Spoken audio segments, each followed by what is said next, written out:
Say to yourself, I am more than my physical body. Because I am more than physical matter, I can perceive that which is greater than the physical world. I deeply desire to expand, to experience, to know, to understand, to control, to use such greater energies and energy systems as may be beneficial and constructive to me and to those who follow me. I deeply desire the help and cooperation, the assistance, the understanding of those individuals whose wisdom, development, and experience are equal to or greater than my own. I ask their guidance and protection from any influence or any source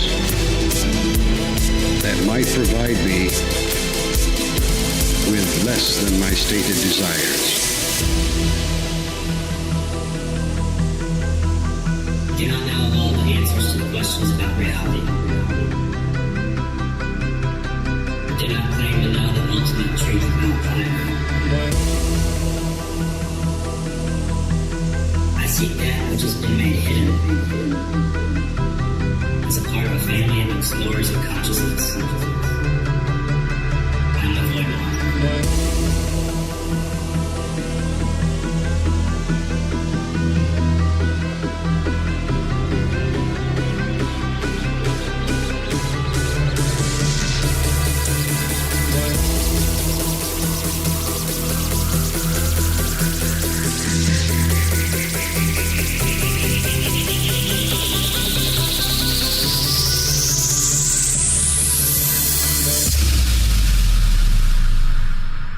On here 32.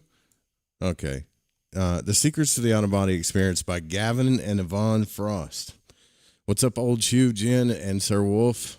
Yeah, so we've been getting into this book. This book is kind of I guess these people have astral traveled. It sounds like they have, and it sounds like they're giving away secrets to do it. What's up, Gypsy Jenny? Except some of the stuff here is some of it's a little weird for me, and I haven't been getting any feedback, so I don't know if it's like me or just this book, but there's like 3 or 4 paragraphs where it talks about getting out of body nude. Like that's a thing, and it's never been a thing. I've never talked to anybody that's worried about being naked out of body, but whatever. So this is kind of where we left off yesterday, and But all the other stuff that they talk about seems legit in this book, right? And last night I tried to get out of body. Again, I do every night. It's just I did not succeed last night. I'll just put it that way. Very weird dreams. All right. So if you're listening live on YouTube, the radio station, tune in, TalkStream Live. Where are the other dots? The Paranormal Radio app and some people on the Live 365 app. You know, you can go over to YouTube. You can also call in at 501-777-5631. Okay. So let's just jump right into this thing because I'm interested to see where this goes.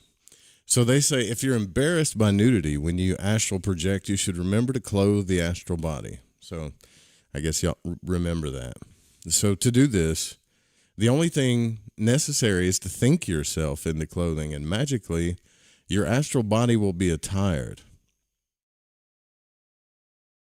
So, you know what's going to happen is when I get into the astral realm, all I'm going to think about is not being clothed now, you know. What's up, Jennifer? That clothing will not conceal your emotional attributes, though. And if you are a negative or unpleasant or hateful person, those characteristics will show through whatever guise you assume on the astral.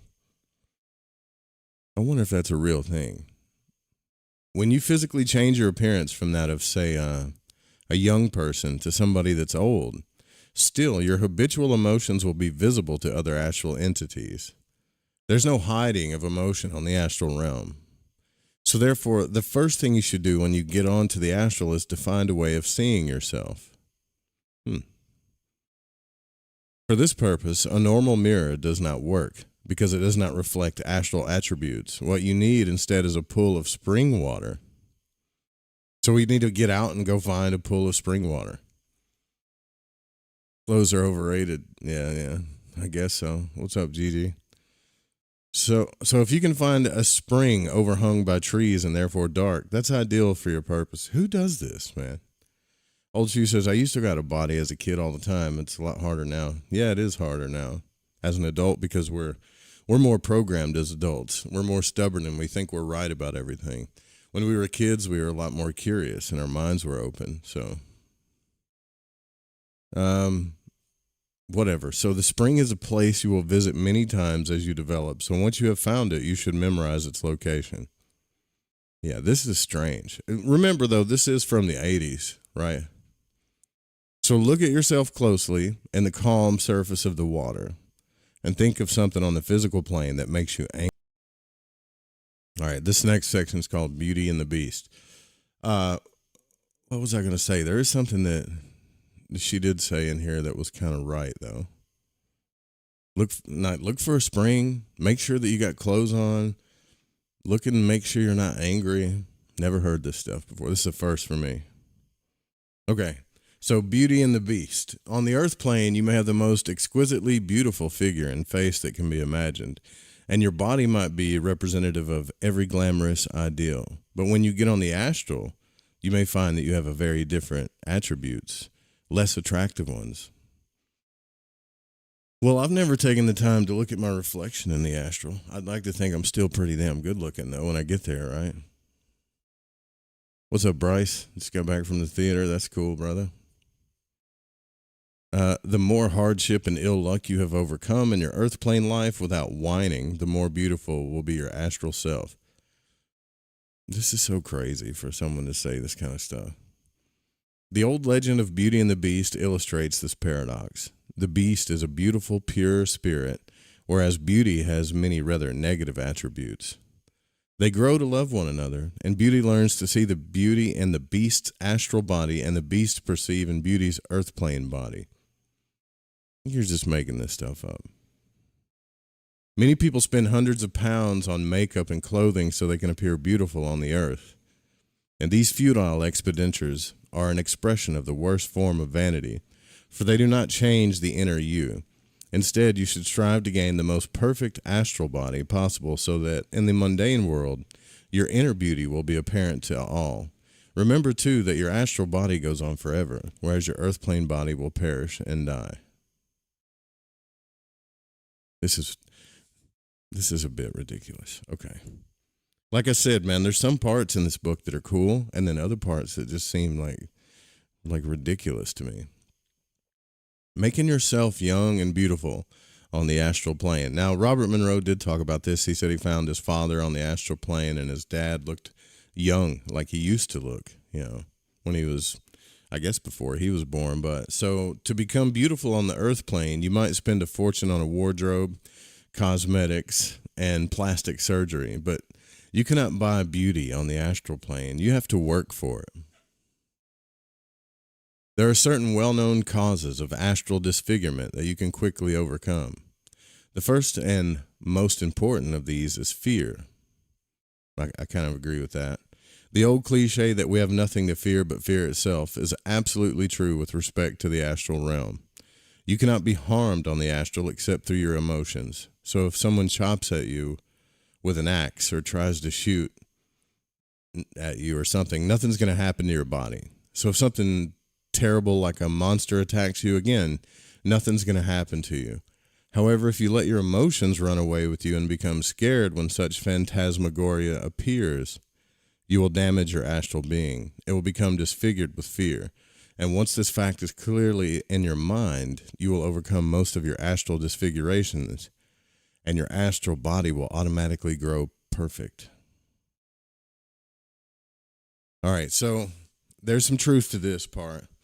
I haven't like tussled with any super fearful things in the astral, but I know that when I was reading Monroe's books, he had these like little beings that were attaching themselves to him. If you guys read the book, y'all remember that? Like he had these little, like, he said they looked like kids, but kind of like monkeys, but had hair and they were weird looking, and they were attaching themselves to him. And the more he freaked out, the harder it was for him to get them off of him. Like they were just like little baby human sloths or something. I don't know. It was a freaky chapter. Okay. So the other thing too, and later he found out that if he just calmed down and, treated them with love, he could get them off of them. But actually his guide came along and got them off of him. So the other thing to be overcome is any emotion you have repressed on the earth plane. So let us say you are violently angry with someone. And if you carry that anger over into the astral, your inner light will be dingy with dark red nastiness of anger. If you are in love and are thwarted in the fulfillment of that love, you can carry those thwarted emotions over, and they too will muddy your light. So if you're having a love affair on the earth plane, and for some reason you're feeling guilty about it, and perhaps you are living in sin, or perhaps the author is projecting here, or some interfering person has criticized you for having an illicit relationship, then guilt will also disfigure the astral body. And you must get over these repressed emotional feelings, let them go, and shrug off unmerited accusations of guilt. Well, if you're like having an affair or cheating on somebody, you should feel like shit because it's a shitty thing to do. What is this idea of like if you have like red, if you're like red is bad? Here on the earth, people love red. So I don't get that either. Like red is an attractive thing. On the astral, raw emotion is easily visible. So when you first get out, you'll observe many men and women who exhibit astral signs of suppressed sexual urges. All right, here we go again. You'll see them making frenzied meldings with one another. And very soon you will see the same people in far more beautiful astral forms, for they have let go of the emotions that they have been repressing. The more you can leave such emotions behind, the more beautiful will be your astral self. In order to improve your astral self even more, you must deliberately go out of your way on the earth plane to face and understand any adversity you may have. And in addition to this facing of your own adversities, you must help others in overcoming theirs. So every time you selflessly help someone else, you'll find when you return to your astral body, it's more beautiful. Old Chu says, when I go out of body, it's almost like I'm not aware that anything is strange. I don't go, holy cow, I'm out of my body. I just kind of F around. When I got out of my body in like the etheric way, I did freak out because it was crazy. It was awesome. Yeah, I don't have weird, crazy astral experiences. I just kind of stick around here on the earth a little bit. Okay. Bishop Smith says that there is sex in heaven. Here we go with the sex stuff again. In his best-selling book, Bishop Charles Merrill Smith makes the point that heaven would be a dull place without sex. So experiences with people who astrally project and our own experiences have convinced us that on the lower levels of the astral planes, sexuality is very real, and that sexual spiritual melding creates an orgiastic ecstasy in the spirit, which is far more real than simple orgasms on the earth plane. I don't know about that. Is anybody getting the impression that whoever wrote this book is having a pretty terrible time with sex on the earth? So if you have had no interest in astral projecting for any of the other benefits we have mentioned, we can assure you that travel for astral sex, love, and affection is worth every sacrifice. Hours upon hours of planning are often invested in the wooing of a lad or a lass on the earth plane. Yeah, she's mad at love on the earth, you can tell. In relatively few minutes' work, you can astrally project and meld with a willing partner on the astral. Do not ever forget that emotions and emotional needs cannot be hidden on the astral plane.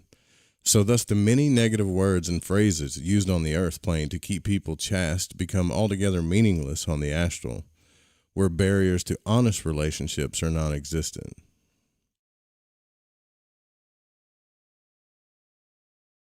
This is interesting to me. I'm sorry, but it is. Learning to meld with another on the astral. So the side of couples fading into one another is common as to be unremarked. Sometimes these meldings are accompanied by vivid flashes of light, and those of you who do not see on the astral may hear loud noises or smell odors of various sorts or feel heavy pulses of emotional energy. Such effects are caused by the sudden release of energy from various emotional buildups. Someone who has been lacking in affection for years suddenly finds tremendous affection and warmth, willingly melds into it, and in the process gives up all the negative feelings previously associated with the opposite sex and lack of affection. Man, I'm missing out on all this stuff. Any of you guys experiencing this stuff when you get out of body? I missed all this. When you find the spirit to which you are attracted, all you have to do is reach out with your intelligence and touch its intelligence. This can be accompanied by a submissive gesture with the astral body or with a simple drawing near. You'll immediately know whether the other astral entity accepts your approach, for you'll see in its outline the honest emotional response it feels towards you. If it welcomes your approach, its outline will grow lighter and brighter, and sometimes a tinge of yellow or green like a touch of sunlight will enter the astral being. The yellow is the joy of springtime, and the green indicates sexual desire. To meld. Y'all ready for this? To meld, face the other person and bring the astral foreheads and solar plexus into contact. At the precise instance when both these points come into contact, you will meld. The sensation is something like stepping into a pool of warm, fragrant water and being caressed all over with loving, gentle fingers. The caresses proceed upwards, and suddenly, at the moment of fulfillment, a star shines inside your head, and you become an exalted being. It is a sensation beyond the ability of words to describe, but one which you will always remember once you have undergone it. In the melding, you are forever changed, and you gain new insight into the beauty and wonder of the cosmos and your place in it.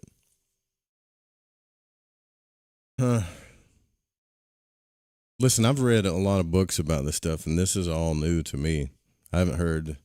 I mean, Monroe and other people talked about just the merging of like astral entities. And he also talked about when he was in the astral realm, he'd run into all these women in the astral realm, and he started worrying about how his wife was going to feel about it.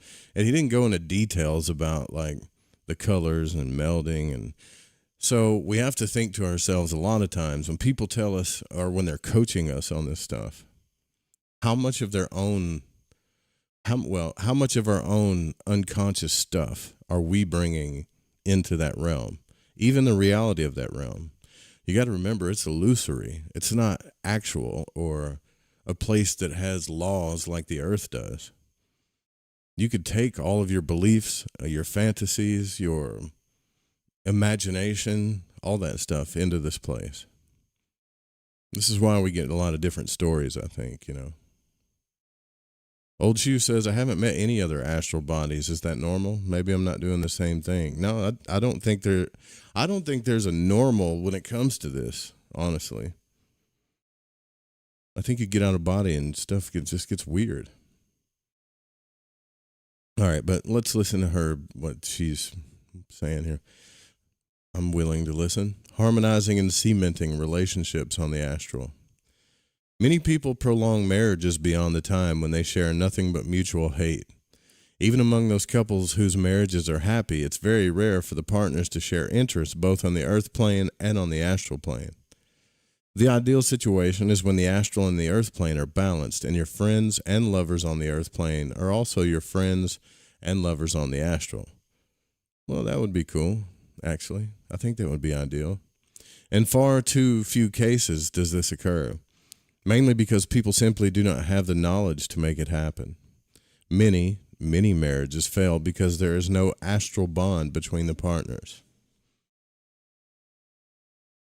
or it's built on material shit, or it's just built on sex and then somebody gets pregnant, or it's built on, like I think there should be a spiritual connection for sure. I'm too old school for most of the crap going on today, though. Establishing such a bond is simple. When both parties are astrally projected, if they find they dislike one another on the astral, then they should separate on the earth plane. They are incompatible spiritually, and they will never be compatible on the earth plane. Your earth plane marriage cannot be fully complete, no matter how often you meld your physical bodies, without the astral melding. When you meet your mate on the astral, you're instantly able to understand their emotions. So once you have understood the emotional drives of your mate and have mutually helped each other on the astral to overcome negative emotions, then the problems that plague your life on the earth plane will become insignificant. This kind of sounds like a little woo, though, don't it? Just a little bit. What you and your partner should do is astral travel together after a mutual orgasm. Hell yeah, I'm all for that. Then stretch towards one another on the astral, face one another, and meld. And from this cosmically shattering experience, you will gain a oneness that no mere earth plane closeness can duplicate, a oneness that endures. And whatever you do, do not rush into long-term commitments on the astral without being first sure that you wish to stay with that partner in the mundane world. This is what is going on here? Like, I've never heard anybody talking, like she's talking about this like it's a soap opera, man. Like she's watching Sex and the City in the astral plane or something, you know? It's fucking crazy, man. Even if you have gone through the form of earth plane marriages with another person, it is wise to live with him for at least a year and a day before you consider proceeding to an astral melding. There's plenty of time available. You don't have to do it today. And yes, it will strengthen your marriage. And yes, it will remove from the marriage many of the minor irritations that occur. But if the irritations are not really all that, stop laughing, dude. You're gonna make me laugh. If the irritations are not really all that minor, maybe you ought to consider a time of growth alone, or a quest for another companion instead of trying yourself to you present one. Now, look, I get it. Like, I would love to, like, I'm going to get myself in trouble. I can't say anything right now. Let's just say it would be cool to, you know, like, have a person that you can astral travel with and do all this other stuff. But please don't listen to this book and be like, well, you don't astral travel with me and you don't meld with me in the astral realm, so I think our marriage isn't going to work. Like, this is weird. So you may choose to live a lifetime of monogamy, and that's perfectly all right if you make a conscious choice out of affection for your partner. A lifetime of monogamy inflicted by outside rules, however, or instead on by one partner and only endured by the other, is a neurotic arrangement that can only endanger a festering resentment. In other words, unwilling monogamy can be as damaging as any other imposed order.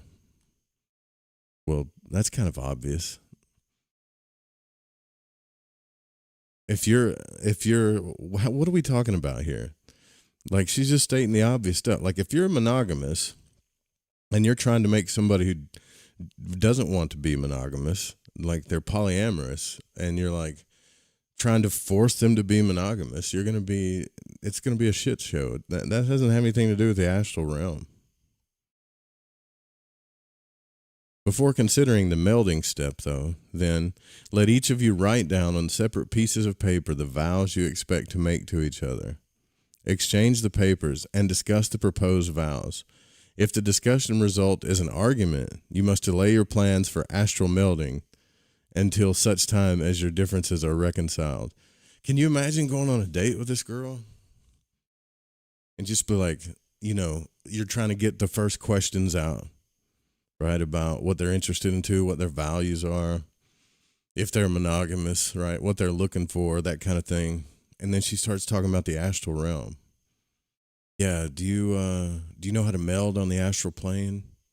Because we definitely have to meld. So what I want to do is I want you to write down some stuff on a piece of paper. Yeah, this is definitely the 80s for sure. I mean, because like I said, there's some stuff that she talks about that's legit, for real. The inner you does not change when you dream or when you astrally project. And neither do your emotions change. So if you're deeply in love with somebody on the earth plane, even though that person's astral self may not be as attractive as you wish, you're going to stay deeply in love with them on the astral. So the love on the astral may take a different form from that which it takes on the earth plane. You may have an affectionate, chummy sort of relationship on the plane, which is much more sexual and intense on the other. The happily married couple usually has similar relationships in both planes of existence. When one partner of a loving couple dies, the other partner can continue to receive astral love and affection from that being. Oh, that's cool. Sometimes this is not enough, and there are literally millions of cases of double death. Couples who are so closely attuned that when one partner dies, the other quickly follows so they can remain together on the astral plane and in other planes of existence. I've seen that happen. The one who remains on the earth plane should not use the bond of love and affection to delay the progress of the partner who has graduated into the astral realm, though. The departed one is supposed to go on. He or she is not supposed to wait around so you can fulfill your need for affection. It's very selfish of you. And if you're the one who is left to cling to one who has passed on, it's selfish. So yes, let him stay around while you readjust your life. And yes, of course, get the love and affection you need for a few months. When you're adjusted, please encourage him to go on. Man, she needs to read Journey of Souls, because some people just go. They don't wait around for months and months and they're like, are you okay? Are you okay? Like some people just, because they know you're going to be okay. Okay. So once you start astral traveling, you can do it every night. I don't know about that either. I mean, I've been doing this stuff off and on for years. It's not something you could just do all the time, I guess. I could be wrong about that, though. Once you have learned how, nothing should stop you from continuing to practice the art. Now we've shown you that you can find companionship, love, and affection through controlled astral projection. And our studies indicate that this is what most people strive for. People today are highly mobile. They travel to new jobs and better opportunities as a matter of course. But in doing so, they may become lonely and separated from family and friends. Parents are left behind when a new, better job beckons, and grandparents are shunned off into homes without a second thought. Yeah, it's pretty sad. That is actually pretty sad, man. People, you got to find family and friends that you actually love and that you know give a shit about you and you give a shit about them, because if you don't, that's going to be your life eventually when you get old. This is why I always tell people, man, like if you're in a relationship or whatever and you know that like this person is completely selfish, they'll get rid of you when you get older. You need to find somebody that loves you no matter what. And I know it seems hard, but it's totally worth it. And no matter how much money you got, no matter how many kids you have, don't have, that's what you need to find, you know. And you visit a few nursing homes, it'll wake you up. People today are highly mobile. That goes, you know, and before I move on, like, that goes for you too. Like, you got to be able to love people that way. Stop trying to love, well, what's in it for me? Like they're a fucking car or something, you know. People today are they're highly mobile. All right, I already read that part. Yet human beings need not only affection in their lives, but also romance and love. Affection, romance, and love are readily available to you once you learn how to astral project. You never need to be lonely. You never need to be short of affection. What is more, by gaining affection on the astral, you can gain ideal companionship on the earth plane. Instead of looking desperately around for a companion with a narrow geographic range of your neighborhood, then signing on with the first barely eligible person who shows up. So you can astral travel the world on, yeah, this is in the 80s for sure. You can travel the world on the astral, making a better choice in your long-term commitments. Not only that, but when you travel on the astral, you cannot be harmed. So you're not at the mercy of a possible mugger or a rapist when you leave your home, for such molesters can do nothing to you in your astral form. She's got a point there, maybe. We have the internet now, so there's tons of long distance relationships and people that meet each other on the internet. So do we really, I wonder how many people back in the 80s were like, you know what, forget the earth. I'm just going to go astral travel and find somebody. This is so weird but interesting, man. All right, meditative states.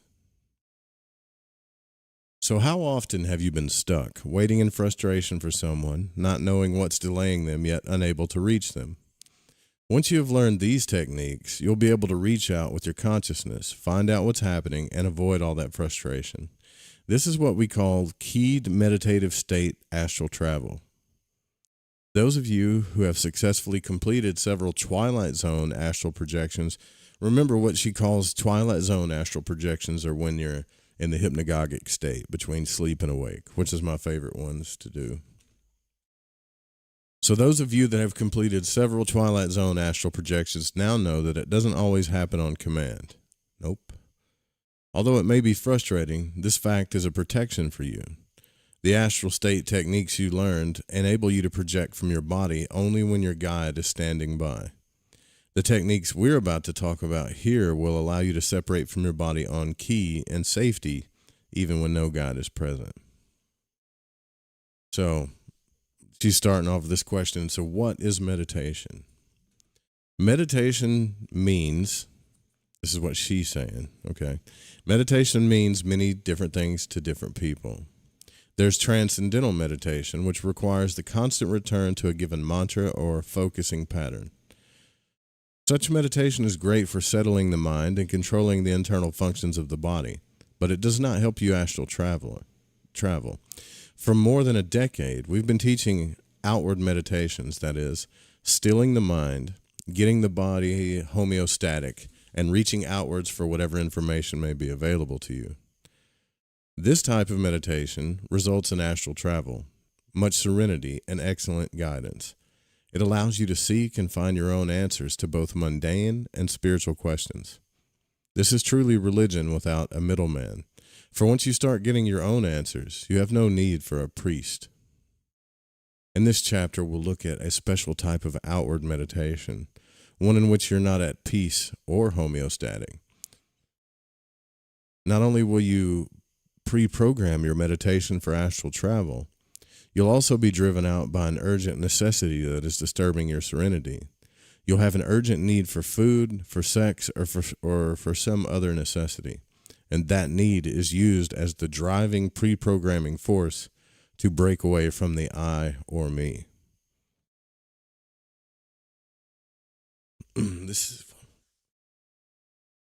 They should put pictures of this book. This should be like an illustrated book.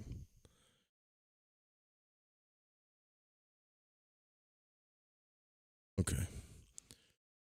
Rather than get into a lengthy metaphysical discussion about spirit, soul, the mundane shell, the astral double, and various other names for the parts of a human entity, we're going to use the nomenclature that was introduced before and refer to your consciousness, the separable part of your duality, as I, and your mundane body as me.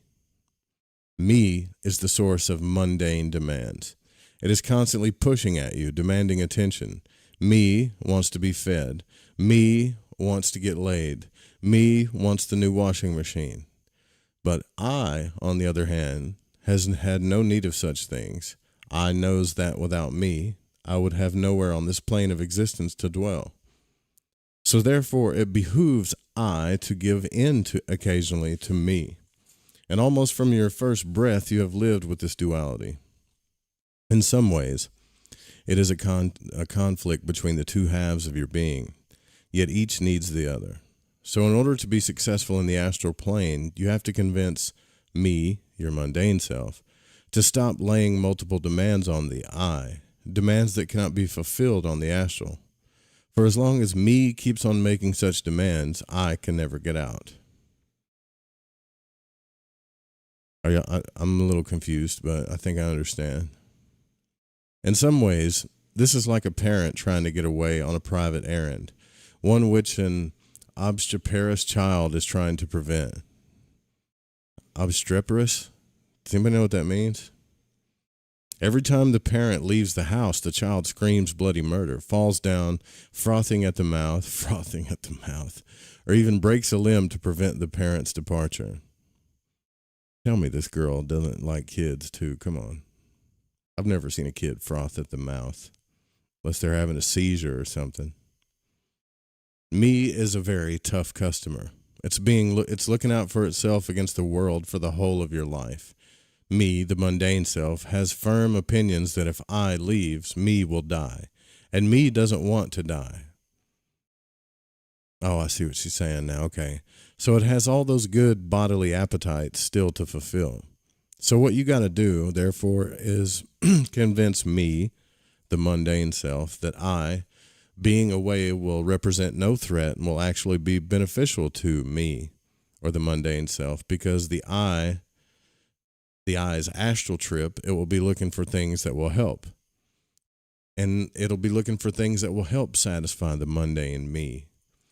What you eventually end up doing is making a bargain with yourself. So you satisfy the majority of me's immediate demands and then say, now it's time for I. If you do not let I go, then I will be mad at me, and in the future will not satisfy me's appetites. Thanks, Jacqueline. Obstreperous, noisy, loud, hard to control. In other words, toddlers, right? It's just crazy how she explained it. Frothing at the mouth. Be nice to the kids, man. We consider the I as the consciousness. The easiest first projection you do is the separation of an astral double from your body.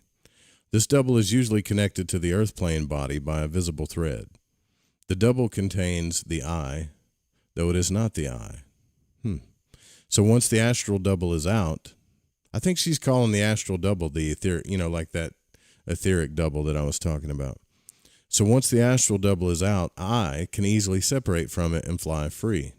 Alternatively, many people first learn to separate their consciousness, or the I, directly from me.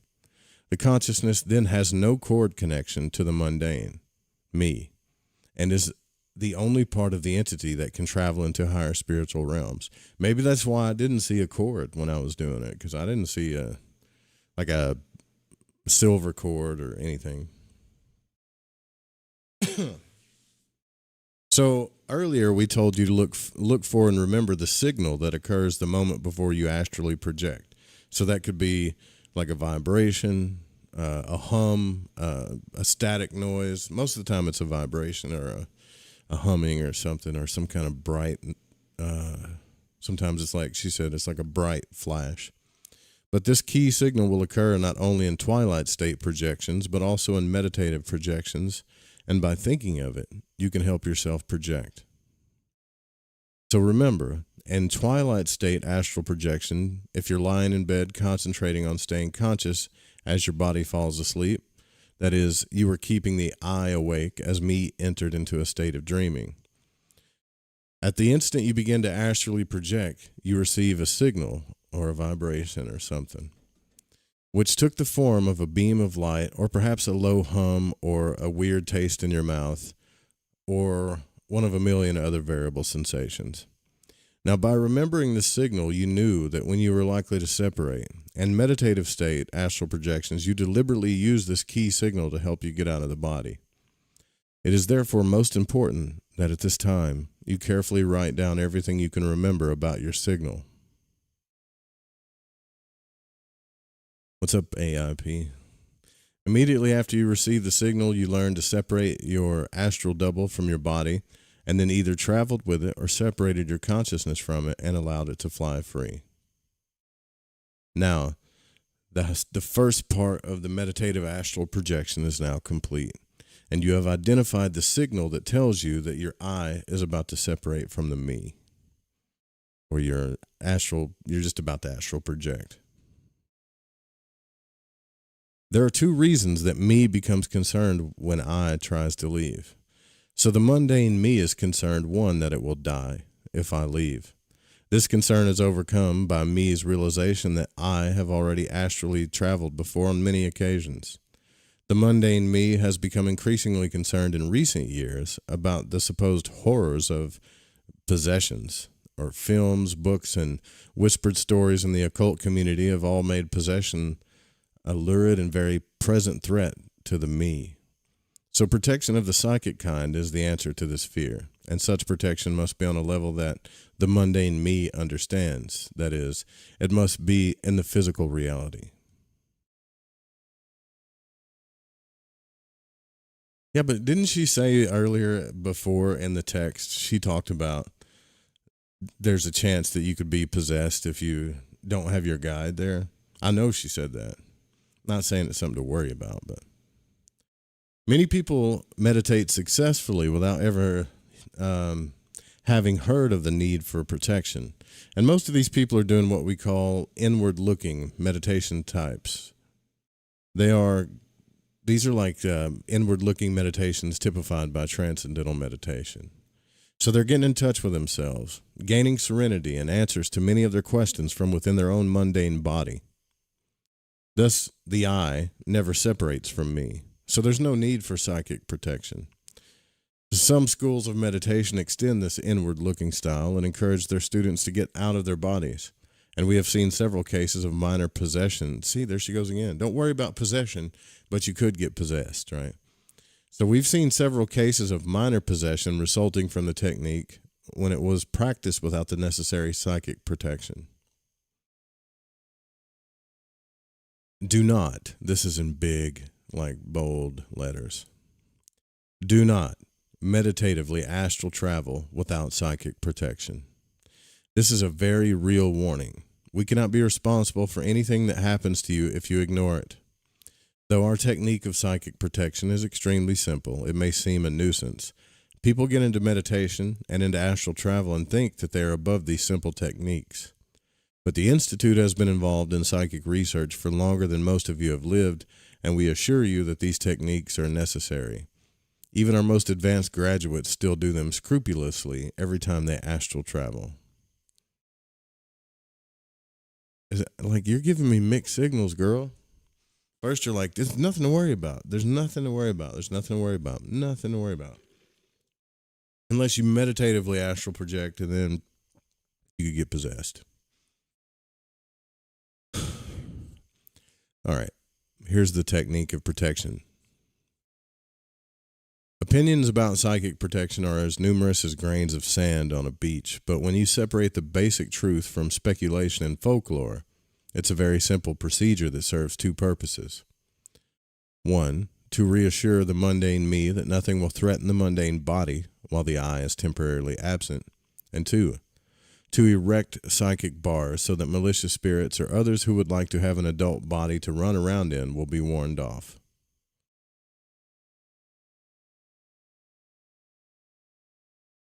I was thinking something crazy there for a minute. Both of these requirements are satisfied when you construct a circle of a definite magical radius. What? So you need to have your circle that's exactly 1.658 meters and 5.44 feet, and bless it. Who the hell is going to measure this circle down? Just look, if you guys want to draw a circle around yourself, don't measure just draw a damn circle. Bless the circle and announce to all directions that no mischievous spirits can cross the line to harm you. And since the majority of spirits in your locale will be Christians, a sulfur circle is most effective.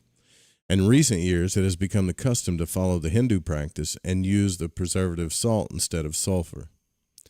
But in some 16,000 documented case studies, using salt circles have had no problems, because the salt circle is easier to make than the sulfur circle. Yeah, it's a lot easier to get salt than it is sulfur. Go ask all the meth cooks out there. So here we're giving you the procedure, and it relies on the use of heavily salted water. We recommend that you use 450 grams or 1 pound of uniodized salt and 2.28 liters or 4 pints of water, and keep the solution stored in a convenient squeeze-type bottle such as a plastic shampoo bottle. When you're ready to begin meditating, stand inside the proposed circle at its eastern rim. With your squeezed bottle of salt water, make a complete unbroken clockwise circle.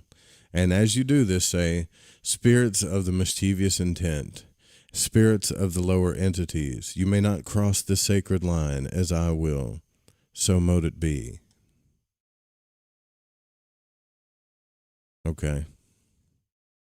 When you have finished the circle, you should end up facing east.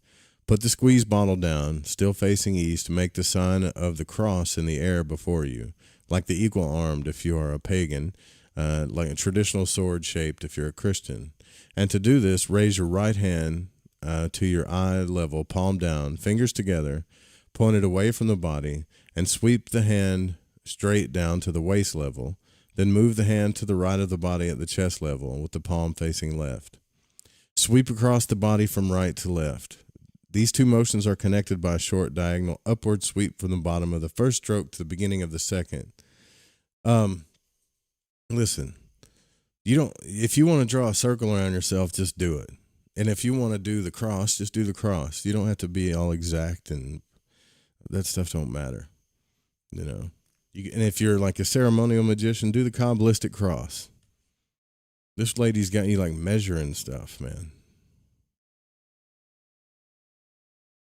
So while you're making this sign, you should say the affirmation shown opposite east in this table. We already said it though, because you're also going to make the sign of the cross at the south, the west, and the north of the circle.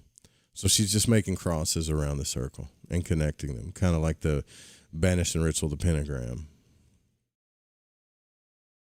There are affirmations for use by both pagans and Christians. You can do the same thing with banishing rituals, right? Like if you're a Christian, you can do a circle, and then instead of doing pentagrams, you can draw crosses and vibrate the name of Jesus if you want to. You don't have to do the archangels.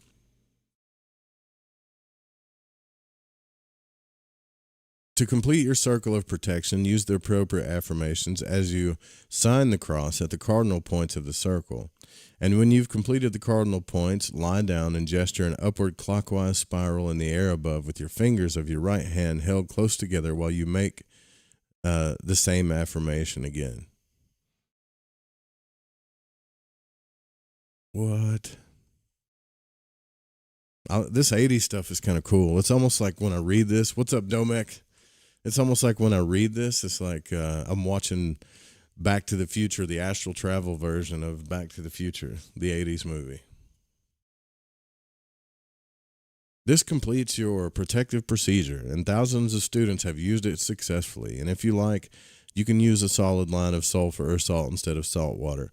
Hey, look, if you want to astral project, and also like if you're worried about getting attacked or something, you could just do a prayer. Or you could do that imagination bubble thing, where you just visualize the sphere that's around you of light, and then it gets harder and harder until nothing can hurt you. There's all kinds of stuff you can do. You don't have to do this. So I'm going to skip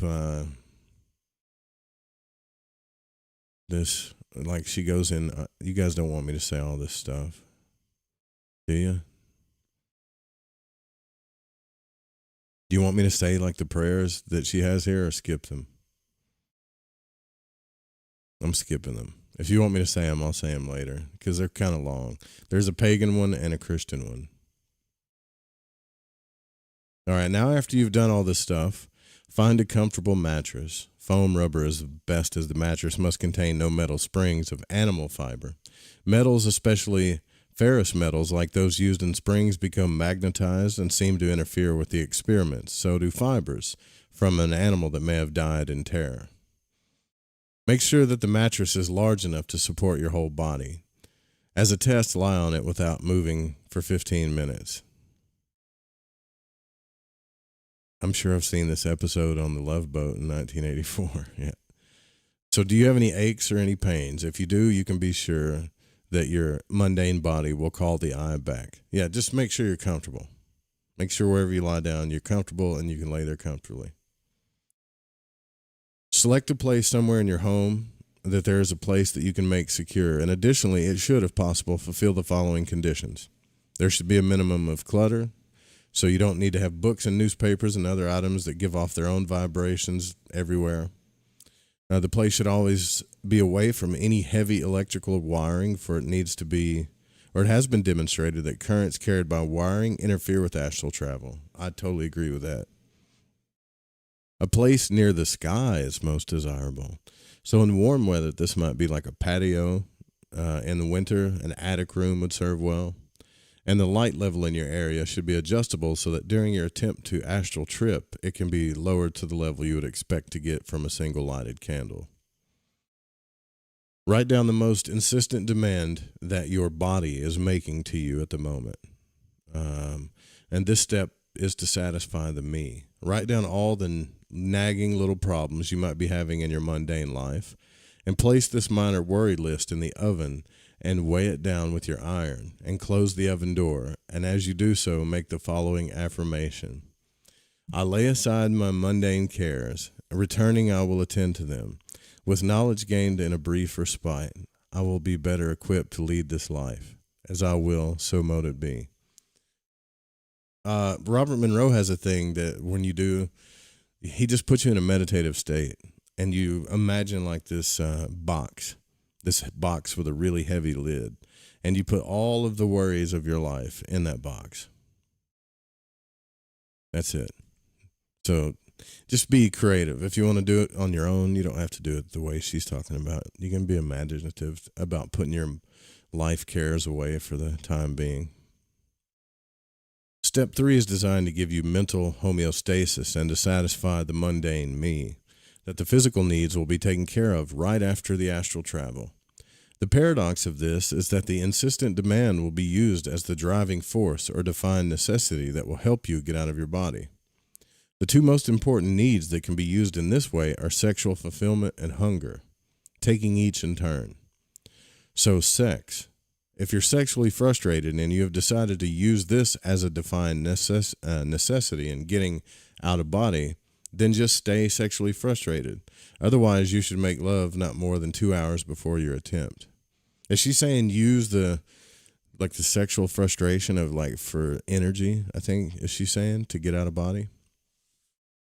So you're telling the mundane me, hey, I'm going to go astral travel and figure this out so I can figure out how to sexually satisfy yourself when we get back. That's fucking weird. Hunger. If you're literally starving, you can use this as a defined necessity to get out of body. However, we believe that very few people are really that hungry. So we recommend that about 1 hour before your attempt to get out of body, have a Texas-style breakfast, a small steak with 2 fried eggs. We urge you to avoid coffee and drink instead plain water. To each glass of water, add 2 tablespoons of honey and 2 tablespoons of vinegar. The hunger we are talking about here is the type of hunger you see in an Indian fakir, the hunger that causes him to appear and to be near death. If you're honestly in this situation, then you can use hunger as a defined necessity. Otherwise, just eat breakfast. I almost want to read this more just to see what the hell she's going to say. For the trial run, you do not need to decide what defined necessity will finally get you out of your body. However, at this point in the real attempt, you must write down what it is you urgently need and take that piece of paper into the circle with you. At last, you're ready for the trial run. Let's say you've selected 11 p.m. as the best time for your attempt to get out of body, and hopefully you've made love at about 9 p.m. and eaten at about 10 p.m. Betting money this girl's a Taurus. You have all the cares of the day and all the problems neatly written down and placed under the iron in the oven in the kitchen. Now shower or bathe. Beardless men should also shave. And put on your clean robe if you have one, and go to your selected secure area. Lie with your head to the east on your back on the mattress, if you have one. Set your timer for 15 minutes. Yeah, she sounds high maintenance, doesn't she? She does. I saw that message, Sudie. You can't delete it. She does sound high maintenance, though. Tedious, that's a word for it.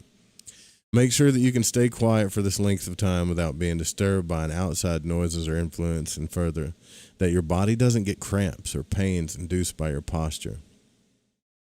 If you're disturbed in any way, Get up and go fix whatever the problem may be. Your goal is relaxation and security. So be comfortable, though not so comfortable that you immediately fall asleep. She could be a Cancer too, because some of this I'm liking, and I have a lot of Cancer in my chart. Don't be afraid to make changes in your location, and at this stage, do not attempt to astral travel for you have made no protective affirmations. It usually takes 6 or 7 trial runs to get everything set. And if you seem to have all sorts of problems during this period, do not be surprised or discouraged. Remember, the mundane me is like a fractious child. It's going to do all sort of things to prevent you from keeping your appointment. Our records show fantastic events that can be traced to the mundane me's fears of the I's departure. Bank deposits are made in error, causing overdrawn accounts, little accidents, you name it. We've seen it all. But be persistent, practice, and eventually, after a couple of weeks, at most, the me will let you go. Damn. So are there people that have, like, they're so worried about getting out of body that they have to do this kind of ritual? For sure. I wonder about that. Like, are there people that it scares them so much to get out of body, they have to go through all this kind of, like, just crazy ritual and tricking the mind and all this stuff to do it? Maybe I'm laughing at how crazy this is, but maybe there are people that need that to do that kind of stuff, you know?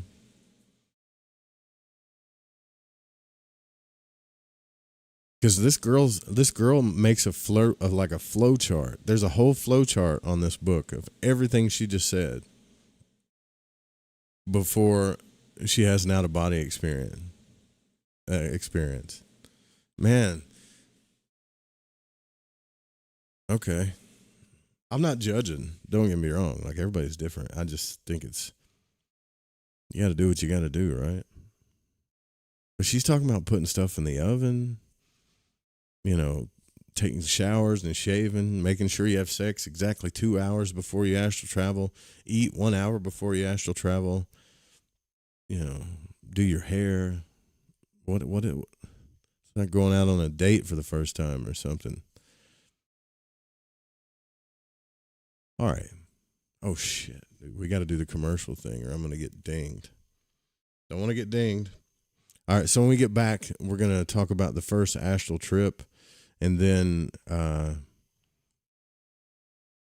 think, well, I'm kind of curious when we get into the grimoires and stuff like that, when she's going to talk about those kinds of things. Yeah, I think you can do without all that too. You definitely can, but maybe some people are just, think about, like, so I knew this one girl that had, so she had sleep paralysis for years, and she went to one of the events that I was speaking at, and she said the only time that I ever felt comfortable even trying this stuff was after hearing you talk about it. So I think someone like that might have to go through this kind of stuff, you know, to get out of body or whatever. I could be wrong, though. It just seems so, like, what's the word for it? It just seems like too much, man. Way too much to do, because if you have to start tricking your mind that much, then you're going to get in the habit of having to do it when you should just be able to. What I'm trying to say is, damn it, if it comes to that point, you should be focusing on the art of relaxation first before you even try to get out of body. Like, learn to relax, man. All right, go get a drink, use the restroom, whatever. We'll be right back. We're going to look into this crazy 80s book about astral travel. I find it entertaining, for sure. And we'll be right back.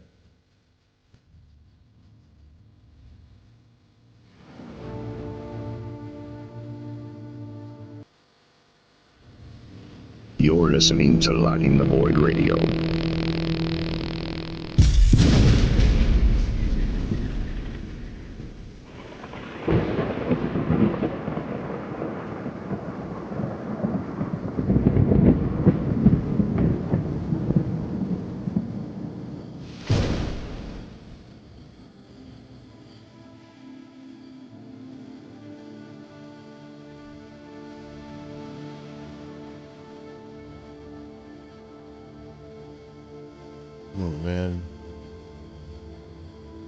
Intermission.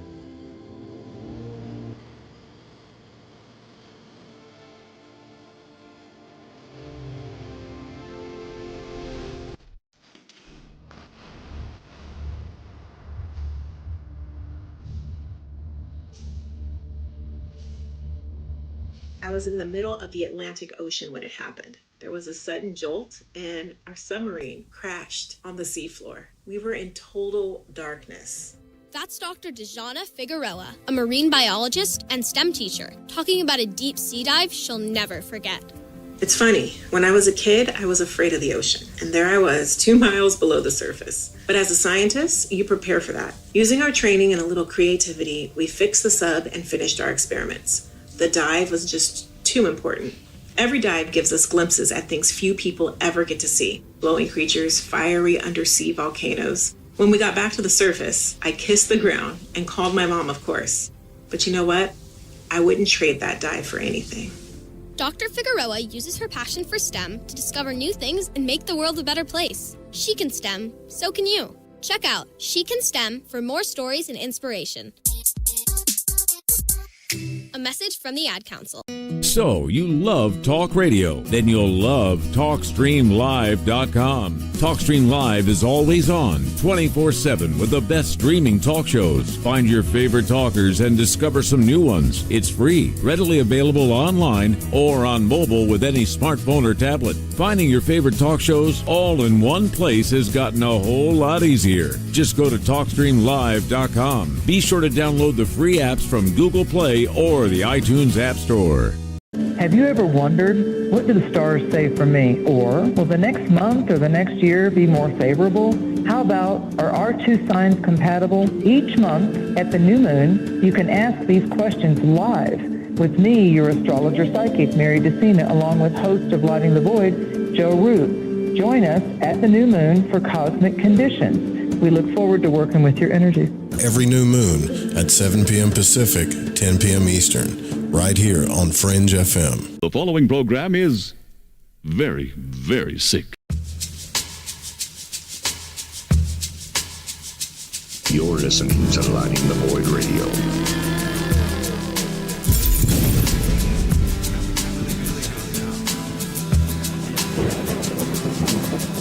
The suckers lose themselves in the games they learn to play. Children love to sing, but then their voices slowly fade away. People always take a step away from what is true. That's why I like you around. I want you. Do you?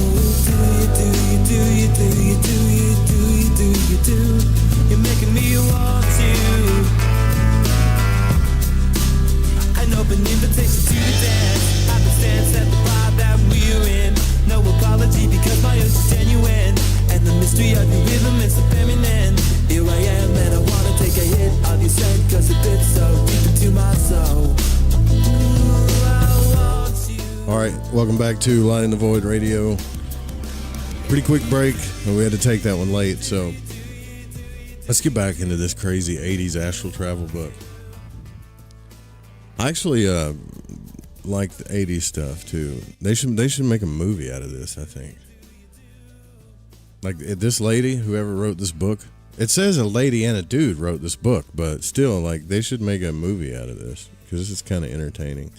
Can you imagine doing all that stuff that she's talking about to just get out of body? Putting stuff in the oven and all this stuff. California 80s woman, it was a Karen today. Could be. I don't know. I've never been to California, so I don't know what it's like. Actually, I'm sorry. That's bullshit. I've been to San Francisco and California. Went to Mount Shasta, but I've never been to, like, you know, stayed there and got to learn whatever the culture is there. So, all right. Let's get past the preparations. All your cravings have been satisfied. And if you're just tuning in, because I've seen some dots pop up on the station, we're reading this book called Secrets of the Out-of-Body Experience, and it's from the 80s. I'll just say that. She totally would have Enya or whale noises playing in the background. Right. Enya's not bad. I listen to Enya sometimes. Damn it. What's wrong with that? 581 area code. You're on the air. I might have to adjust this to make sure that we can hear you though, because not used to people calling in. What's up? 581 area code. Pepe. What's up, Pepe? How you doing, brother? How are you, brother? I'm good. Are you listening to this, Awesome. man? Yeah, man. Well, I just tuned in. I saw the phone number. I just had to call, bro. I have a new phone number, so I had to call. I haven't had a phone in a couple of weeks, so I'm just happy to talk to you again. Throw them out. I threw my cell phone out, man. I'm done with it for a while. Yeah, I hear you, bro. It's like to me, it's like an extra I expense. just needed to tell you, I'm not going to waste your time. I just needed to tell you, man, you're one of my favorite fucking hosts. Sorry to swear, but I love you. You're doing God's work, as they say. Thank you so much. Everyone loves you, and you're the best, okay? I just want to say that. Good night. Thanks, brother. Appreciate you calling in. Thanks, Pepe. I love you, bro. Later, bro. Okay, bye. Oh, very sweet. See, he probably likes 80s astral travel books too. You know? All right, so your preparations are complete. You've reached all this stuff, all your cravings. You know, you had sex 2 hours before, you ate steak and eggs, an hour before, you put the iron in the oven. Now, she says, except perhaps the one you're going to use as your urgent desire, necessity to get out of body. Pretty much everything's moderately satisfied, though. So there's nothing pulling at you, either mentally or physically. There's no possibility of interruption, and you're safe. The light level is comfortably low, and no harsh noises penetrate to your ears. So now lie on your mattress, resting and waiting. Place your arms at your sides with the palms facing upwards. You don't have to do that. Just get comfortable. Lie on your mattress, resting and waiting. And now begin to think of what it is that you have defined as your necessity. And at that same time, think about your key signal. I guess whether it's a vibration or a hum or whatever, Think about that signal. Imagine the key signal happening to you. So, for example, let us say your key signal is a low buzzing in the center of your forehead. Now concentrate on the center of your forehead and imagine that it's buzzing. Even roll your eyes back and try to look at the center of your forehead while you're thinking of it buzzing, and just relax a moment. Now concentrate all your effort on thinking about your necessity, and then concentrate again on that signal, and whatever that key signal is, make it happen to your body. I would love to walk in on someone after they've done all this stuff, made a little salt circle, and you just walk in and they got a candle lit and they're rolling their eyes in the back of their head. What are you doing, dear? Is this a new thing? Okay. So whatever that key signal is, just make it happen. And continue this alternation between your necessity and the key signal concentration for about 5 minutes. And in this time, you should have switched between the two concentrated efforts about 10 times. So that is, you spin a series of 30-second increments in each mode of concentration. The last mode of concentration should be on your key signal. And the more real this can become to you, the more easily that you will get out. Now begin to relax and let everything slow down from the effort of concentration. Relax every part of your body. Start with your feet and feel them relax so that all the tensions flow out. Once you're relaxed, relax your legs and just continue up the body. Now, unless sex is your urgent necessity, it is most important in this effort that you thoroughly relax the genitalia. So what she's doing is she's leaving one bodily necessity to use to kind of tell the me that I'm going to astral travel so that I can fulfill this necessity or get better information on how to fulfill it. So what she's saying here is, unless you're using sex as your urgent necessity, then relax your genitalia too. So when you have relaxed every single part of your body, think about your breathing. Slow it down, slower and slower. And then when you've got it as slow and as deep as you can comfortably manage, gently return to concentrating on your key signal. Now, your experience is going to take one or two paths, she's saying. You're going to lift out and separate. And if your initial type of astral travel is like that of most people, as you're lying on your mattress, you'll gradually begin to form an astral double that will float above the recumbent me. And in this case, I should gently move away from it. Yeah, so if you're floating above your body, just get away from it. Now, this is this separation of I and me. Begin to think of your necessity, and you should immediately take off, traveling through space in the here and now to the place at which your necessity can be satisfied. If this does not happen immediately, increase the physical separation between your astral double and the me. Move it out into the street, and then begin to concentrate on the necessity. This requirement for physical separation is well known. Or there's path number 2. You can do instant separation. And one moment you're lying on your comfortable mattress, and the next instant you're somewhere else. And to many people, this instant transition is so startling that it jolts them back. But in fact, this is one of the better ways to astral travel. You don't have to worry about the separation of a double or a roadmap to find your way. You'll instantly be wherever you want to be. And some people complain that they are not really astral traveling. They're just imagining that they're somewhere else. And this is because they do not realize that they are actually experiencing instant separation. They believe that they are doing what has come to be called mental projection. And in this section under record keeping, we'll show you how to tell the difference between real astral travel and mental projection. So let's say that you're out, you're flying. You can go anywhere you like and nothing can harm you. Eventually, no matter how much fun you're having, you must return. So do not attempt to think yourself instantly back into your body. Instead, come to the door of your secure room, approach your body slowly, and drift down into it. And when you get close to your body, you will suddenly snap in, like a Legos or something. That sounds weird, doesn't it? This jolt is somewhat disconcerting for some people, for its intensity varies from subject to subject, and some subjects report hardly any jolt at all, and others report occasions when their return resembles a heavy slap on the back combined with a push in the face. None of these jolts causes any physical damage or problems. So you're now ready to get up and leave your protective circle because the circle is a psychic barrier. It contains and keeps the energies that are created from your thoughts. And when you break the circle, the retained energies are released. It is usual to direct any energies that may be left towards some good purpose by saying an affirmation like, I ask this great unseen healing force to remove all obstructions from my mind and body and to restore me to perfect health. As I will, so mote it be. Make sure that you do record keeping. I'm not going to go into detail about that. Just talk about your astral experiences and then the mundane results. So in all your record keeping, be sure to date every event. And if you wish to do research at a later point in time or ask about your results, we will also expect you to have recorded the times of the events and the phases of the moon when the events occurred. I have no record. I have not found anything that has anything to do with the Canterbury Institute. Like, this is all new to me, and I swear on everything. I've been studying like the out-of-body experience stuff forever. This is a first for me.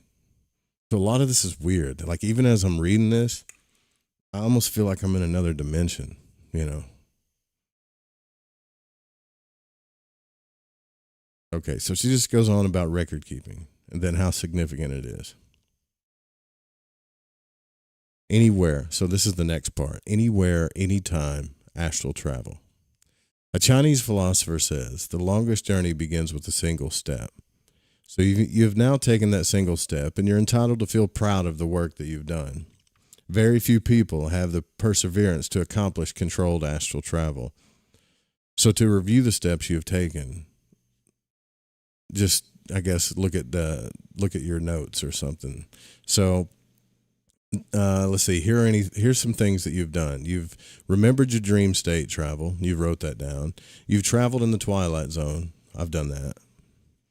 You have traveled in the meditative state. I've only done that once.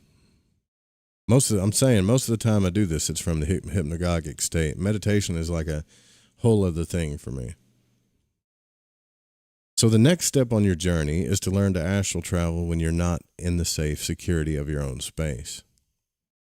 Just as an athlete ties weights to his limbs in training, and now that they can run faster when they are removed, so in the development of meditative astral travel, you add distractions. When you're removed, you can develop to another level. And in the safety and security of your own circle, you should apply distractions during your astral travel sessions. All right, so she goes on to talk about some things that you can do to slowly increase your distractions. So touch, emotions, introduce some emotions to kind of distract you, introduce some sounds, some smells, some light. You'll notice that taste is not mentioned in the table, so unless the circumstances are extremely unusual, there will be no taste distractions when you're meditatively astral traveling. All right. What is this? Oh, no, we got to get into this. All right, so psychic protection. I'm skipping some boring stuff here. So that now you can astrally trip anywhere you find yourself, you must develop a simple and effective means of putting up psychic bars that will convince the mundane me that it's safe to go out of body. The bars must be strong enough to convince disincarnate entities as well that this body is not available for possession. Things like reflective talismans have been used since the time immemorial to serve this purpose. Experiments at the Canterbury Institute show that in most cases, the me feels secure when the head and the solar plexus and the hands and the feet are physically protected, though some subjects felt the additional need of protection in the neck or the heart area. When you arrange this protection devices, you are creating a disturbance in the natural fields around you. This disturbance works in the same way as any of the sensory irregularities listed in Table 5.2. So thus, when you first make and use your talismans, you'll have to learn how to astral travel with them on, just as you learn to astral travel in the presence of the other sensory distractions. So there's going to be a temporary lowering of your ability when you first wear a full set of protective talismans. But this is natural and will quickly be overcome. Dude, I got to show you guys this image. Hold on. I'm imagining walking into this woman's house, like I'm knocked on the door. I get no answer. Let's say she's a friend of mine. I walk into her house. She's got stuff in the oven, protective circles around her. You know, she's wearing some kind of weird robe. There's weird smells going on. And she's got these protective head and chest talismans on. I got to show you this. This is almost like Doc from Back to the Future doing science experiments. Let me see if I can pull it up here. If you're listening on the radio station, I'm sorry. I'll try to verbally express what I'm seeing here. Oh, shit. I need to do the window capture. Give me just a second, y'all. Window. No, that's not it. That's not the one. Anyways, it's not going to let me. I'll just try to explain it to you. So protecting the brain and the head. The most sensitive computer, the brain, is your brain, can easily be directly influenced by psychic energies. It appears that the majority of these energies flow in through what is called the third eye, the place in the center of the forehead that the high caste Hindus protect with a red caste mark. The leather skull cap of an Orthodox Jew makes an excellent protector for the rest of the head. And many centuries ago, it was found that an iron band wrapped in leather forms of total protective circles with it placed on the head was effective. So when under direct psychic attack, many trained occultists rely on the protections of this type. In astral travel, it's better not to use leather because, coming as it does from an animal that died in pain and terror, leather has its own emotional energies that may hinder your perception of astral travel messages. Using 4 turns of galvanized wire wrapped in a cotton band, as shown, is the best effective thing to cover your head. Dude, this is so fucking trippy. I really want to show this to you guys. Hold on. I can't. I got to do this. I got to show it to you. And I'm sorry I do this live because I don't have the time to edit videos all day. I just don't. Let's see. Window capture. I'll find it in just a second. Because it shows this glyph of like this headband thing. I don't know.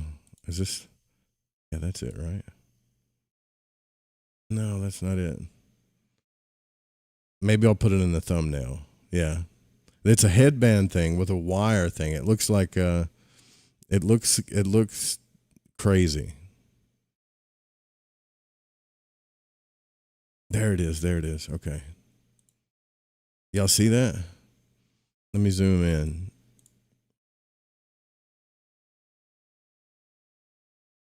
What is that?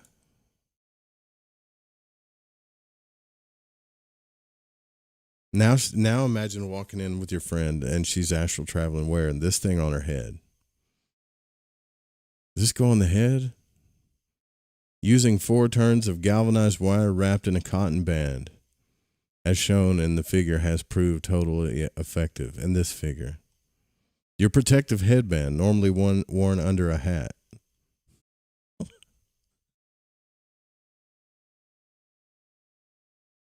The most simple protective device you can use is a necklace made of iron or silver wire. A more powerful heart protector is a flat circular disc of iron hung as a medallion from the necklace, arranged so that it lies over the heart. Most subjects like to have this talisman engraved, and a suitable engraving is shown in Figure 3.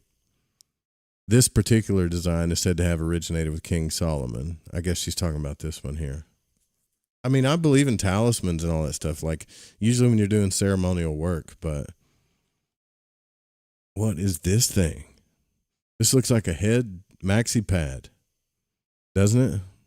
This is stuff they had in the 80s. They probably had a commercial about it. The head maxi pad that you can use to protect your third eye while you're astral traveling.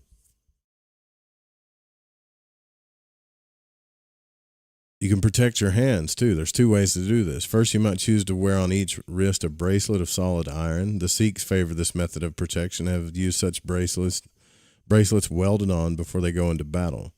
Alternatively, finger rings can be used, and a single ring on the ring finger of each hand has been found to be adequate. Plain silver or iron rings with simple designs engraved like that, shown in Figure 454. Okay. So this is a witch for sure. Like she's a witch. I told you guys this was written by a witch or a Wiccan from the 80s.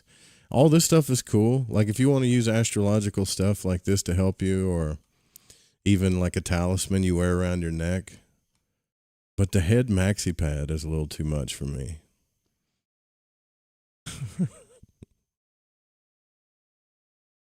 It just is. Protecting the solar plexus, a large ornate belt buckle made of iron is the simplest way of ensuring protection for the original pathway of life force into your body. It should be highly polished, and it too can be engraved with the King Solomon design. So you can wear it like a WWF belt, you know? All right, now that I got that, I can come back to some other, like, is it made of tinfoil? I don't know. It looks like it though. No, she said it was cotton and wire. That's what it was. So learn to use your protective talismans in the security of your own circle. And once you can consistently astral travel when you're wearing them all, you can try astral traveling without the protection of your salt circle. And it is usually in these cases to imagine yourself surrounded by a circle of cylinder of white light, wearing your talismans, lie on your mattress and say, I am surrounded by the pure white light of God. Nothing but good shall come to me. Nothing but good shall go from me. I give thanks as I will, so mote it be. As you say the affirmation, imagine yourself to be surrounded and completely encased in a cylinder of pure blue white light. And if your senses tell you that the cylinder is not complete, try it again. Do not astral travel until you are sure that the blue white light completely protects you. So now that you've learned how to handle violent distractions to each of your senses in turn, you've learned how to astral travel while loaded down with protective talismans. Now you can leave the safety of the circle area and start astral traveling first from other rooms in your own home and then from such places as a waiting room.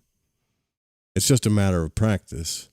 Do not try, however, to astral travel from a place where the mundane me cannot gauge possible threats or interruptions.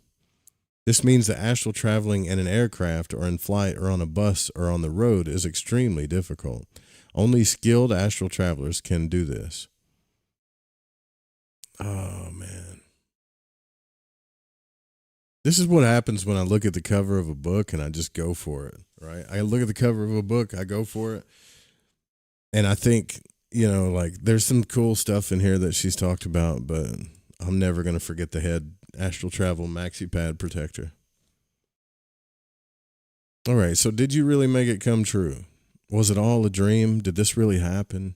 And if you doubt the validity of your experience, you need to return to page 32 and read the paragraph headed category 3. And this is going to give you some clues as to whether you were dreaming or really astral traveling. Look, if you have an etheric out-of-body projection, like if you do the Twilight Zone thing that she's talking about, or the Twilight out-of-body experience, and you peel yourself out of body, I promise you, especially if you had the experience that I had, I promise you on everything that you can promise on, you're not going to wonder if you were astral traveling. You're not going to be like, did I just have an out-of-body? It's not even going to be a second thought. It's not going to be something you will ever question. Another clue that some subjects use is to look for their AKA thread. What? If your travel is of the type where an astral double first separates, you should be able to see the thread connecting the astral double to the mundane body. When you first get out of your body and are close, let's say within like 10 meters or 30 feet, just look over your shoulder. Most subjects can clearly see a thread connecting the double to the me. This is a thread of light, which usually connects the solar plexus of the me to the back of the head of the double. I don't know about all this, man. Seeing this thread is an indisputable verification of the fact that you're really astrally traveling. Remember, some subjects detect the thread through senses other than sight. If you astral travel by the instant separation method, you will never see a thread. In this case, proceed to do what you did on page 97, whatever that is. But if, on the other hand, you are convinced that you did not astral travel, then you need to go back to the flow charts. Okay, maybe this person's a Virgo, I'm thinking now. There's a lot of Virgo-y type weird stuff here. Carefully consider each step, and during your consideration, reread the relevant paragraphs. Make sure you've not overlooked some simple yet vital instruction. If you have overlooked such an instruction, correct your procedure and try again. Don't become discouraged. It sometimes takes several attempts to make your first trip. This is a whole new, very worthwhile aspect of life that you're exploring, an aspect that is on the borderline of knowledge. The bicyclerating smile is still apt. We give you rules and hints and suggestions, but we really can't tell you in cold to exactly how to ride a bicycle. It's a learned skill, and once you've learned it, it's yours forever. Dude, all right, let me just say this before everybody gets confused here. One, like, all you have to do is learn how to relax, and then learn how to use visualization. That's all you have to do. The art of visual. If you're going to do this target technique stuff, all you got to do is learn how to visualize. And I don't mean just imagine something. Like, use your imaginative senses to visualize yourself being somewhere. Relaxation is the most important thing. I don't care how you do it, but if you can learn to relax to where you get to the point where you don't even feel your body, that's all you got to do. All right. As far as peeling yourself out of body in the Twilight Zone state, sometimes that takes guided meditations. Whatever you got to do to stay awake while your body is falling asleep. And as far as like protective methods are concerned, if you're like, you can just do a prayer, or just be in a positive mood, or just know that nothing's going to hurt you, or just go into this place with love in your heart and not fear, like a child that's about to go to Disneyland on an adventure or something, and you're going to be fine. as far as like the talismans and all of I have to say this stuff because some of the stuff is ridiculous. As far as like the talismans and stuff go, that stuff's great if you're doing astral work like in a magical sense, or if you're trying to, I don't know, go to certain places on the tree or experience certain things. Like that stuff works for sure. But putting a piece of cotton on your head and wrapping it around with a wire and putting a hat on, like that's just crazy stuff, man. You don't have to do all that. I'm sorry, but you don't. There are things that I think is kind of cool to experiment with, though. Like she's talking about facing your head to the east. Well, that could be a real thing because I don't want to get into the whole magnetic stuff, but also all the spiritual texts make you face the east all the time. So maybe there's something to that. That's just an experiment we could all try. But please, I'm just asking you, you know, you could do the circle if you need to protect yourself. If you're that, you know, just don't be wrapping stuff around your head like that. All right, here's what she's saying some of the common cases of failure are. The following are the most usual reasons that subjects fail to get out on their first attempt. Number one is fear. No matter how many times we tell people that they have nothing to fear, they still persist in having unnameable, undefined fears. It's because they're scared of the unknown. All we can do is tell you that none of our students have ever had the least problem in getting out when they followed our instructions. The only thing we can suggest you do is write down your fears, see whether they're actually real, and in most cases, once it's wrote down, it becomes, if not ridiculous, at least manageable. Then you can convince your particular mundane me that fears are groundless. Healthy fear is a good thing, but I would agree on that. Like healthy fear is a good thing, but being afraid of, you know, like I'm going to die, it takes, the human body is amazing. All right. It's not like a car where if you don't change the oil, you're just going to die. The human body has all kinds of crazy ways to keep you alive that you can't even, there's too many to talk about. So I wouldn't worry about like, am I not going to come back to my body, or being afraid of the unknown? Because you can go back to your body anytime you want. Honestly, you can. But what she's saying about fear, like that movie Dune, where the girl's telling her son, fear is the mind killer. Fear can be a cancer. I was talking about that the other night on the show. Like it can intensify and spread so fast that it becomes cancerous. It can block your manifestations, your happiness, any astral travels that you're going to do, any magical stuff that you're trying to do, any cool thing in your life. Fear will shut it down. And then it can become like this really intense cancer. That's what the power of the dark side is. It can just take over if you let it.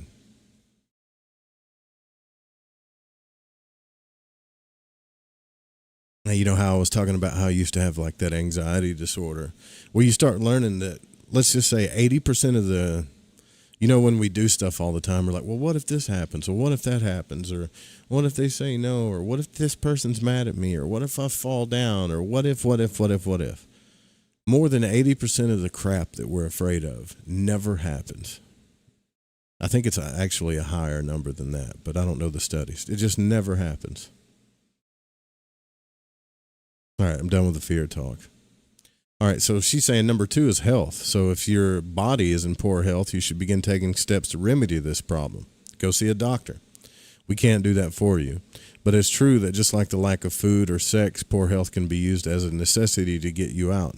But these cases are successful only when the poor health has been evaluated as incurable, irreparable, or terminal by orthodox medicine.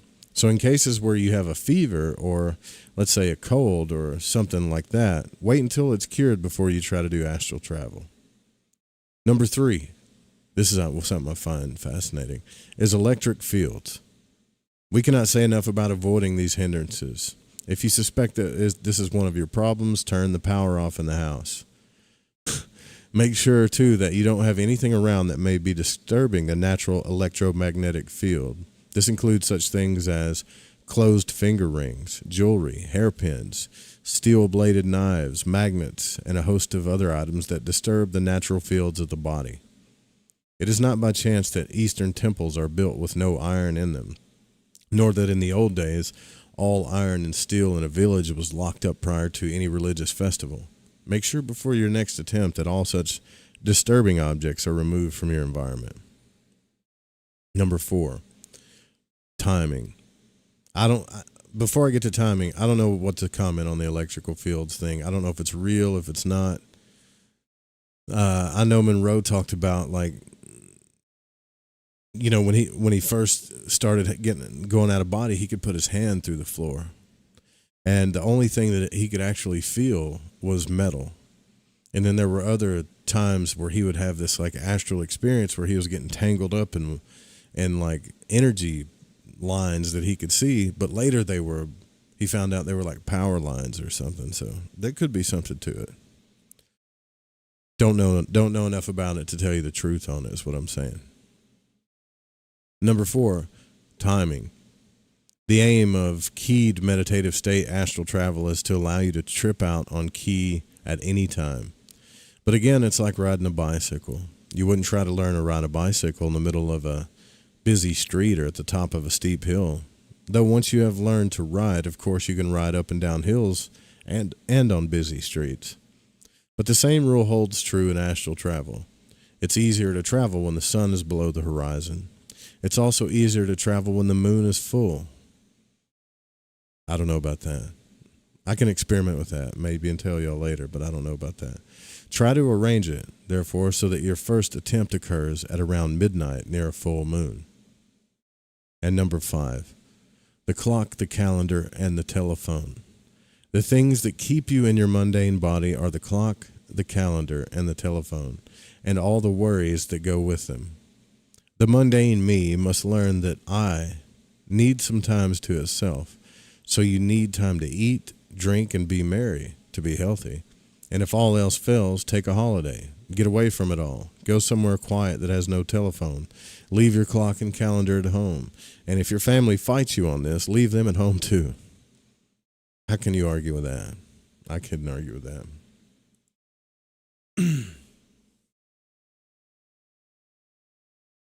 Old Shoe says, if everything we perceive is an illusion of our own creation, can I make up my own process to mess with the code?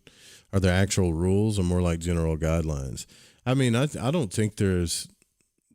Everything I'm talking about is just dealing with the body.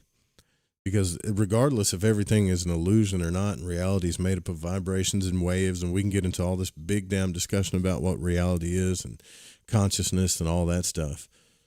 When you cut yourself, if you don't heal and you keep bleeding, you're going to die. Your consciousness is going to leave.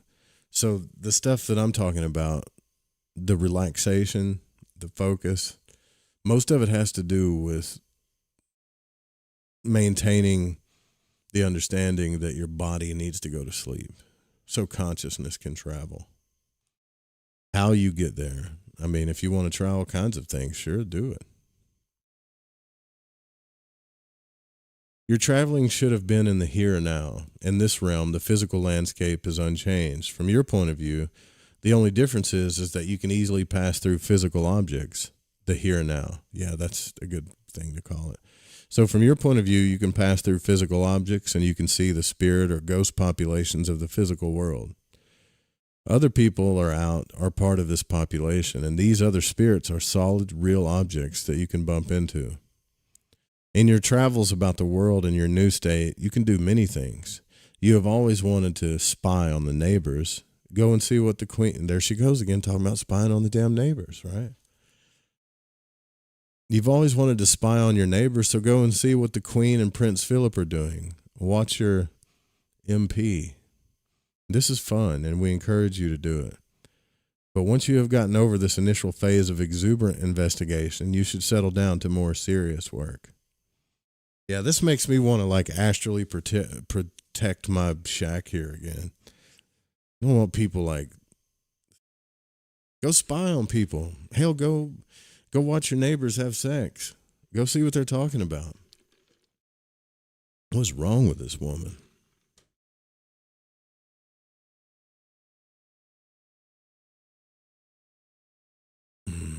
Okay.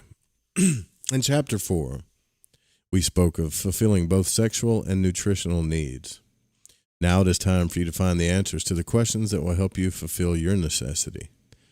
Often subjects report that they went to a place which seemed to have no connection with a solution to their problems. If you defined your necessity correctly, the place you go to always had a connection to that necessity.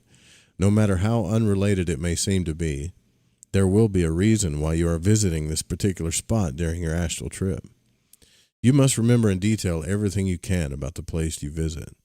Below is a list of things that subjects have found useful in keying their memories and in identifying a solution to their problems. Number 1, when you travel, the type of housing. This usually gives a clue as to the location of where you are. The types of cars that you see. Again, this is a location clue.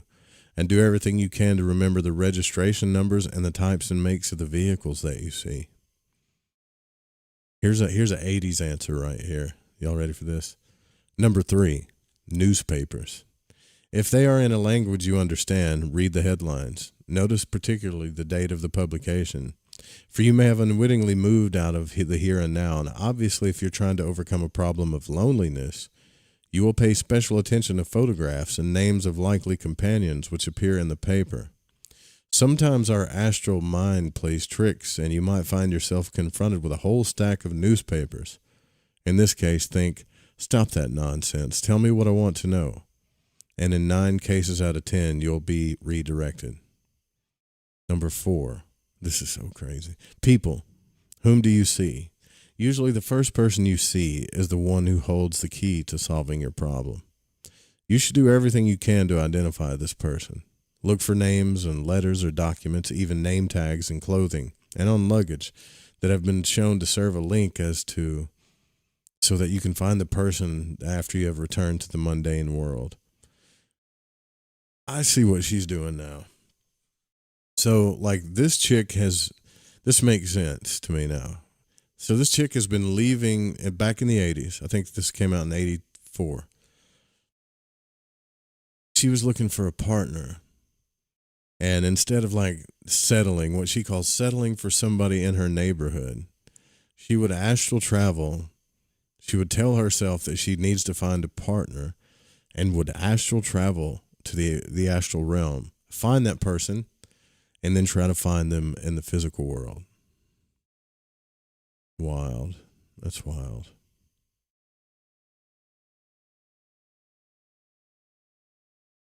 Power to my little country house goes out all the time, and everything seems different when it's out. The absence of the 60 cycle hum is profound and affecting. Yeah. Well, even when I got out of body that one time, there was a weird hum that I felt. Like when that first time I was telling everybody about when I got out, when I peeled myself out in that twilight state, right? There was a weird hum that I could feel and hear the whole time, almost like it was static. Anyways, let's get back to what this chick is saying. All right, so if you see businesses, offices, and factories when you astral travel, this usually means that you're supposed to seek employment at these locations. I would not take that as a fact. Okay. They are the easiest of all to find when you're back in the mundane world because they will have the signs on the doors or at the gate. We cannot tell you in advance all the myriad places that you may visit in your astral travels, nor can we tell you the meaning of the places that you visit. You have to keep your head in gear and decide for yourself what the true meaning of all these experiences will prove to be. Some subjects find that they don't get immediate results. And this is because the veil between the astral and the mundane is more firmly closed in their case than it is with 90% of the people. Even though you have no recollection in any of your senses that you have astral traveled, you have astral traveled. One sure way of verifying this is to note the changes in your life that occur in the week following your attempt. Notice particularly any changes associated with your necessity, and in many cases you will find that it has been magically fulfilled. Over the years, we have found another conspicuous and valuable result of these astral trips is the serenity and peace that comes into the lives of the subjects as a result of their attempts. This serenity is quite startling in its contrast to the former hectic, disturbed lifestyle of the subject. We get letters almost every day saying essentially, even though my necessity was fulfilled and for I am grateful, I am far more grateful for the serenity that my work and your course have given me. She likes to brag a lot, doesn't she? So in astral travel, as in many other things in life, you must follow the leads that you are given. You will find that if you do not follow them, you lose the ability to astral travel on key and to get the answers to necessities. We don't really know why this is, and recently several occultists have theorized that it stops working because the me simply refuses to risk the I of the, I guess, in other words, you get tired of leaving the body when it doesn't bother to, or is too spineless to follow up on the results obtained in this very special way. For now, we're using this hypothesis as a law. We can definitely say that if you do not follow up on the leads that you get astral traveling, then your body will interfere with the smooth transition into the astral, and that is the whole aim of this work that you're doing. Yeah, but hold on a second. What if you're astral traveling and like you're thinking that your whole, like so far all she said in this book is that she's using the astral realm to fulfill earthly needs. It's no different than what we talk about nowadays. Like nobody's interested in the occult and magic and all this other stuff for spiritual enhancement or learning to love themselves or learning to understand ideas or any of this stuff. It's always has to do with, you know, what am I going to get on the earth? Like, how can I fulfill my needs by doing this? So I think maybe people get stuck. Maybe she's wrong about this. I think maybe get people stuck because once they've learned that the astral realm and the world kind of work together in this kind of manifesting figure eight thing, then what's after that? Because nothing else matters to that person. But I think if something else mattered other than what you're physically going to experience on the earth or getting your needs met, if something else mattered to you, then maybe you would have more astral experiences. Maybe that's why it stopped for you. All right, so she's talked about the twilight zone state, the meditative state, and all the weird, wacky astral travel like methods that she's talked about and protections and, oh God. Later, we'll get into what she talks about is the space-time continuum, even though the show's wrapping up. The here now and the space-time continuum. The here now. So she's going to talk about the here and now time, the cosmic, the here and now guidance, astral gateways, all types of different astral gateways. And then eventually we'll get into magical grimoires. And I am going to tell you what I think is bullshit or not or something to think about. I haven't met anybody so far. I've gotten quite a bit of feedback about this book, and I haven't met anybody that's read this book or that's heard of the Canterbury Institute. All of these students that she's bragging about, all the stuff, like, not saying it's not real. I just haven't got any feedback about it yet. But when I do, you'll be the first to know, as always. And we're going to roll out of here. I might do another show before the end of the week just because I'm curious about this book and I don't want to read it without you. So if I get to reading this book sometime between here and the next supposed scheduled show, I'll go live, just so that I don't do it without you. Also, we're still doing the summer sale for the tarot readings, 30% off. You get a 1 hour Golden Dawn spread with me and tarot reading. Some of you that have that have paid for your readings are not booking the links. So I'm sending you the links, and I'll send them again for you to book your time through Calendly. If you don't book it, then you're not going to get your reading, and then you just paid for nothing. So let me know what's up. There's a couple of you that haven't booked your times. All right. Good night, y'all. Sweet dreams. Happy astral travels and lucid dreaming and all that stuff. Night night.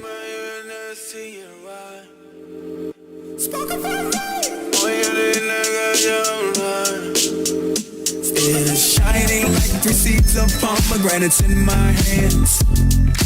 It's just us that's on this beach and all this sand, all of this water. I know, but damn, I know we ain't supposed to touch it. We only live once, man. You said, give it to me, give it to me, give it to me. Then said, take it, take it, take it. I said, didn't we do this really? Shouldn't we have waited? You're making faces, probably so am I. We're in the ocean, waves are rolling in your eyes. Pulses high, no heartbeats. We're being called to the other side. Girl, lost in the vibe, we can't sleep, our clothes off.